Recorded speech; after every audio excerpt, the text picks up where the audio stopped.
Gregor Brown, I have some sad news for you. Tomorrow is the last of the 2021 Flanders Classics, Brabantse Pijl. What are we in for here? Well, with that sad news, it's a transition race from the cobbled classics into the Ardennes Classics. So we're seeing a lot of these cobbled guys just kind of fade over from those cobbled classics heading into the Ardennes. It's a short, punchy midweek race, and a lot of those guys that would have raced Paris-Roubaix are on the start line for Brabantse Pijl, which starts in Leuven, ends in Overijse, if I'm pronouncing that right. And this is an area that we're going to see plenty of in the World Championships coming up later on in the season for 2021, the Flanders World Championships. And they got that final about a little over 20 kilometers in those final closing laps, and a stiff climb with 10K out. Remember, last year Julian Alaphilippe ripped it apart and was joined by Sonny Colbrelli, Kwiatkowski, and none other than Mathieu van der Poel. And on the line, it was Alaphilippe who pipped Mathieu van der Poel for the first win in his World Championship jersey, Michael. Yeah, Brabantse Pijl it's a wonderful race. As you said, bit of a transition race. We're going to see kind of a heavier emphasis on the hills and a lesser emphasis on the bone-jarring cobbled roads that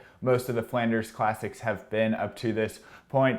I think it is a good thing to note that because Paris-Roubaix did not happen this past weekend, while a lot of riders may have normally opted to take this Wednesday off as recovery from Paris-Roubaix, they're going to just, they basically need this race to keep their legs rolling all the way into Amstel Gold this coming weekend. So we're going to see pretty much all the favorites who are going to Amstel Gold lining up at Brabantse Pijl. And yeah, tell me who we are going to be watching, Gregor. Well, we got Sonny Colbrelli, a past winner, on the line. Michael Matthews. There'll be no Van der Poel. He's off training for the Olympics, mountain biking. Alaphilippe's taking a rest as well, last year's winner. So those guys are out. What's interesting also is that climb where Alaphilippe attacked last year, the Mosquestrat, if I'm pronouncing it right, cobble climb, a little over a kilometer, half kilometer long, some sections of 17%.